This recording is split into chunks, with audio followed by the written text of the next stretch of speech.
All right, we're going to go ahead and add and subtract polynomials.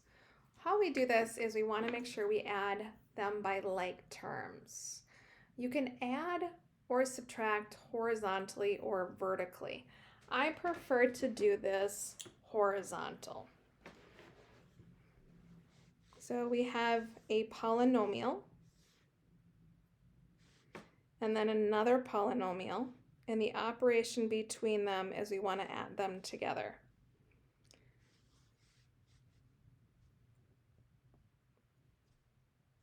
So how we do this is we want to make sure we combine them by like terms. So what I'm going to first do is just go ahead and drop the parentheses. Oh, my pen is just not working here too well.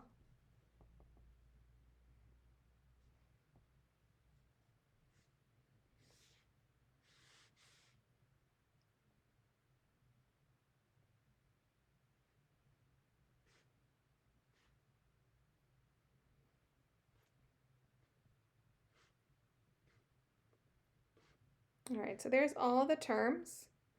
And then we want to start to group like terms. So they're going to have the same exponent, same degree. So I have a 2x cubed. That one's done. I'm going to go ahead and find any other x cubed. So that's down there at the end. So plus x cubed.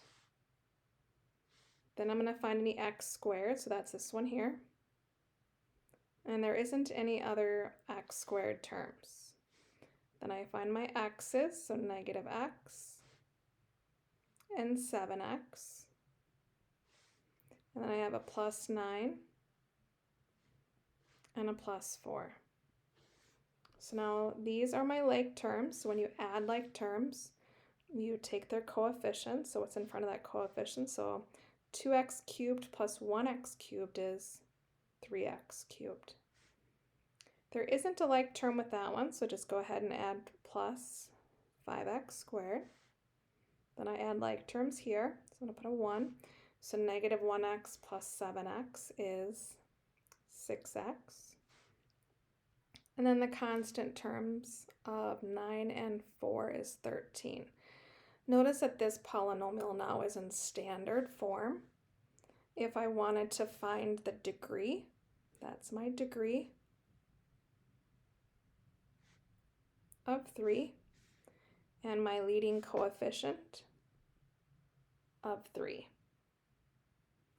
I could name that polynomial if I wanted to. That is a cubic, because the degree is 3, polynomial of 4 terms.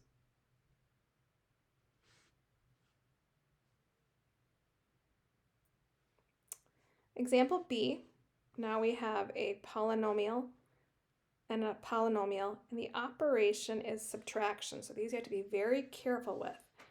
So when we drop the parentheses, we have to distribute or change the sign in front, or distribute through that polynomial. So the first polynomial, we just drop the parentheses.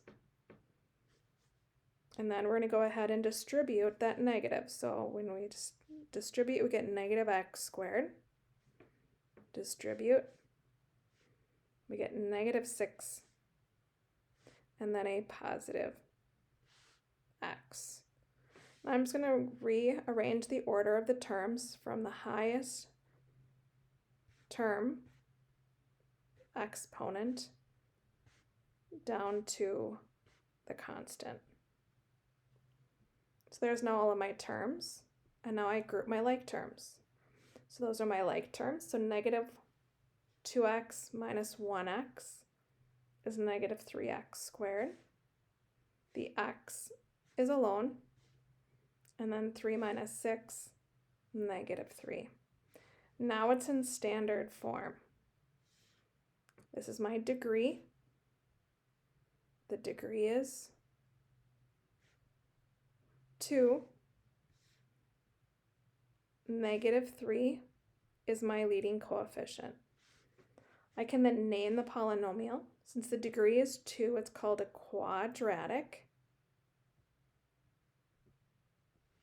And there are 3 terms, 1, 2, 3. So it's a quadratic trinomial.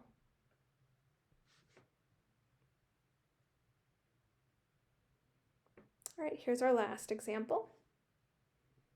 So I'm going to go ahead and drop the parentheses on the first polynomial. And then notice the operation is subtraction, so I have to distribute through. So that's going to change the sign of the 3x cubed to a minus 3x cubed. Distribute, that's going to change that to a positive 6x. Distribute, that's going to change that to a positive 4. Distribute, change that to a negative x squared. Now I'm going to rearrange the terms from the highest exponent down to the constant.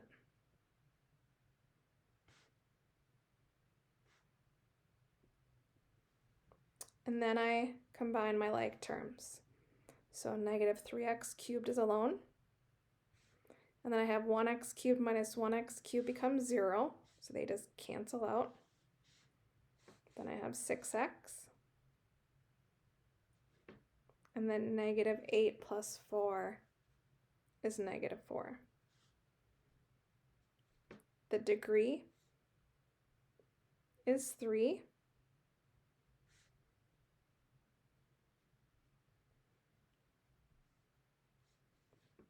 The leading coefficient is negative 3. And then we name it based off its degree. Since the degree is 3, it's called a cubic polynomial.